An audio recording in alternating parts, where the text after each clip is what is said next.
Hello, everyone. Welcome to our session on augmented reality and metaverse. I'm Inderpreet Shoker. I'm a director of research at ARC Advisory Group. And we have great speakers and panelists here with us today, and they'll introduce themselves as they come along. But I do have a short presentation.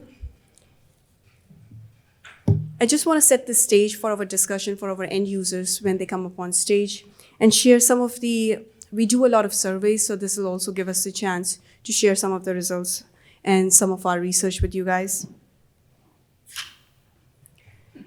So we'll start our discussion today by talking a little bit about augmented reality, and we'll jump into the metaverse discussion after that.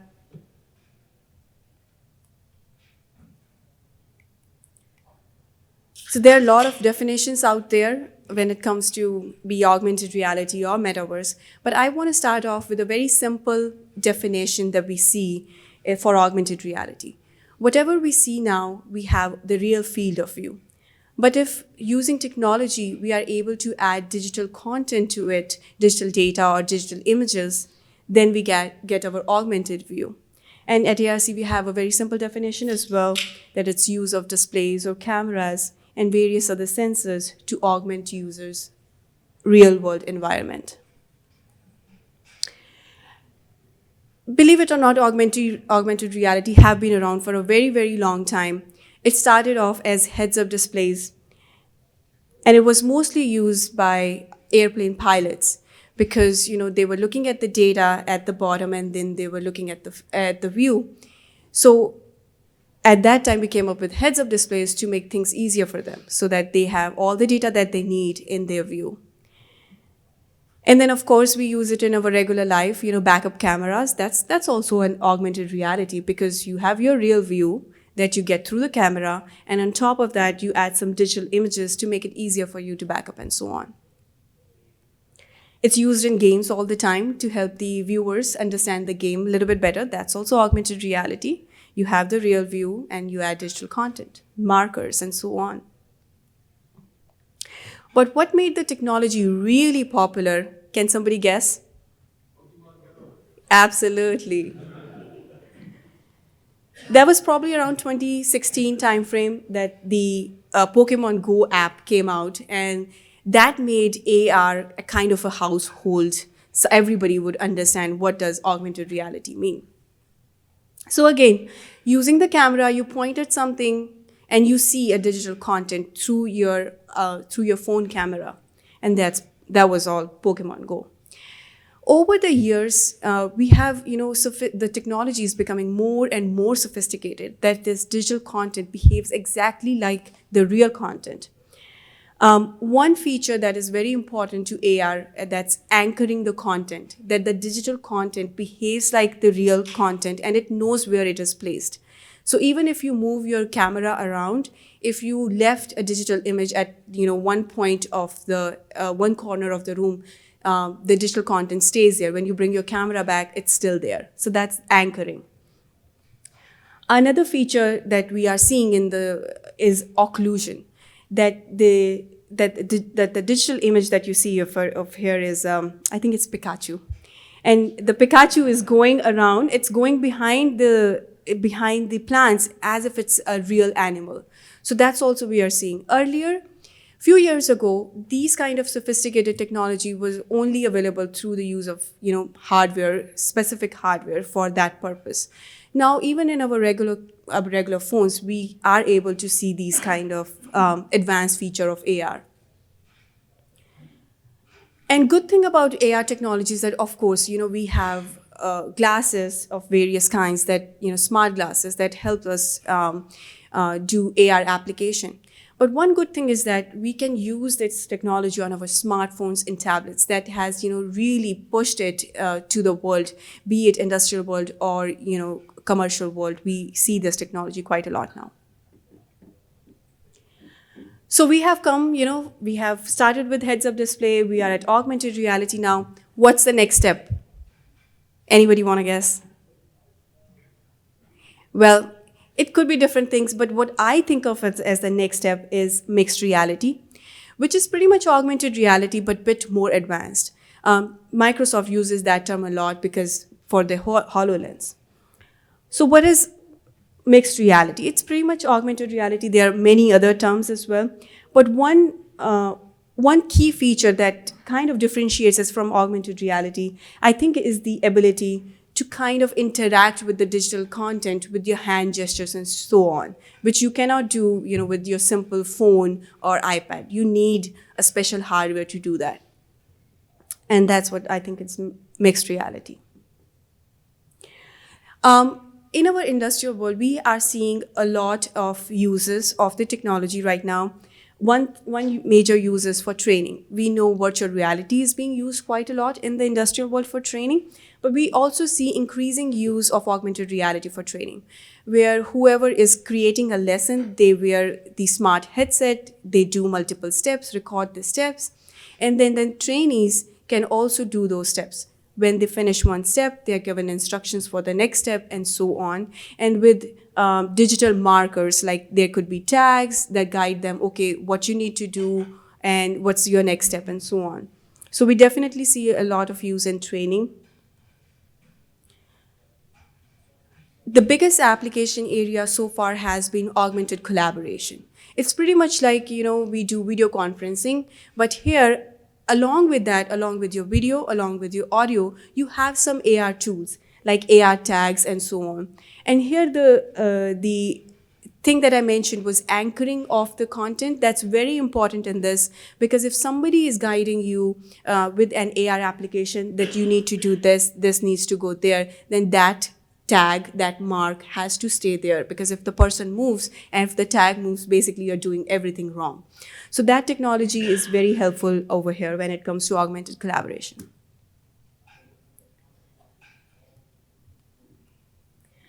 Another use is for maintenance and operations, pretty much like how we use it for training. In training, you learn the different steps. When it comes to how we use the technology for our daily maintenance and operations, you basically do everything, do all of your job, but you are given instructions in augmented reality. We see a lot of in car manufacturing as well in semiconductor. We see it being used. And of course, in few years, we'll be seeing in other industries as well.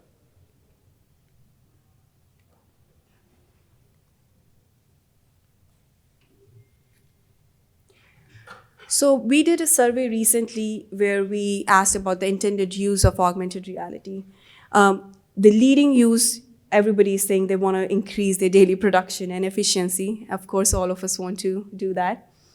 And enhance customers' experience as well. So AR is used a lot for marketing purposes as well, to help their customers.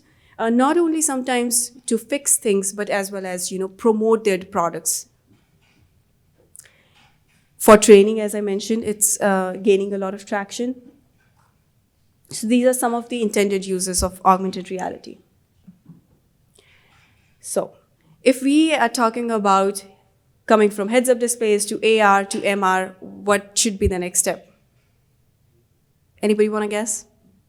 Well, I think it is the metaverse. Of course, all of us have heard about this term quite a lot in recent years as well.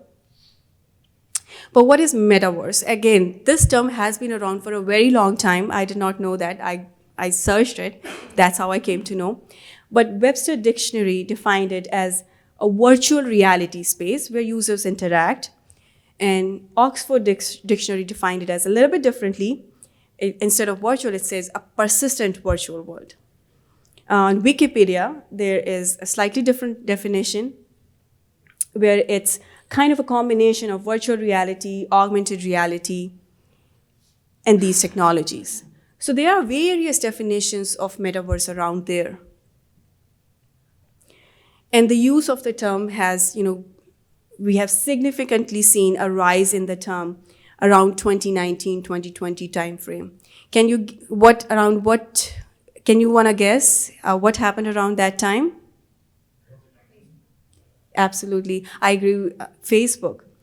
Facebook changed its name to Meta, and that's when everybody was talking about what is Meta, what is Metaverse. And there are different reasons why Facebook wanted to do that. And I think one of the biggest reasons was its rivalry with Apple. because, everybody uses iPhone and Apple controls the hardware for that. So, and Facebook made an investment in Oculus a few years ago. So if they are able to push metaverse, they are able to push their hardware and they control a lot of the data. So that was one reason. And of course, in the consumer world, it hasn't picked up as much as they wanted it to be. But the technology holds huge promise for everybody, be in the consumer world and be in the industrial world. How the technology landscape will shape, we'll definitely see in the near future, but it definitely holds a big promise. So this is my idea of how I see metaverse. You may differ, and during panel discussion, we can hear your thoughts. But how I see metaverse is basically internet, but it's an immersive internet. Through internet, we are able to do a lot of things. We are able to work on the internet. We are able to collaborate with our colleagues, with our friends. We have social interactions. We can learn new things, and we can communicate as well. In the metaverse as well, we can pretty much do all of those things, but in an immersive way. We can visit venues. We can embed. We can get a lot of content. We can hear stories, we can watch movies, we can collaborate and learn, and we can do social interactions. Pretty much everything that we can do on internet, we can do in a metaverse environment. But in a virtual world, we can combine virtual reality with augmented reality and so on. In the industry as well, we are just at the beginning phase of the industrial metaverse. And here as well, it's going to be pretty much the same thing. It's going to be an immersive and interactive medium where we can leverage, different technologies such as augmented reality, virtual reality, IoT, and digital twin. But at the beginning phase of it, what we have started seeing is that the simulation platform, they are becoming more collaborative. And we have started to see integration of various different technologies such as simulation or 3D models or digital twins or AI. This is what we are seeing at this stage. So let's talk about use cases. So we have immersive design experience. The good now, when we are moving toward metaverse, because of the cloud technologies, we are able to do global collaborations. Augmented reality, earlier we started off with off-the-shelf remote collaboration. What now we're going to see is that digital twins incorporated, so that not only you can talk to somebody, have AR annotations and tags, but you are able to see the digital twin of that asset if you are repairing something, so you have digital twin information as well. Of course, we have augmented reality, virtual reality for training. In the near future, we will see these technologies being combined and have these technologies in one platform. And we use digital twin for asset health monitoring, but what we'll see is that very, very high fidelity photorealism twins. We use digital twin for process optimization with different models as well. Again, we'll be seeing more of integration of different systems to basically, whatever we are doing, we are going one step further to help improve the technology a little bit so that it can help the owner-operators and users more. So the destination is industrial metaverse, where we basically will have one platform. So say it will be like you go in a plant, you are wearing your smart glasses, you can do your maintenance check over there, and then if you need to make a maintenance record, you can do that. Basically integrating all of your different technologies in one platform. I think that's the future where we want to go. But while we are trying to get there, I think what we'll see in the main term is that AR being improved, augmented reality being improved, interconnected digital twins, no more digital twins in silos. I think that would be one step that we have. If we have multiple digital twins in our plant, those can be interconnected as well.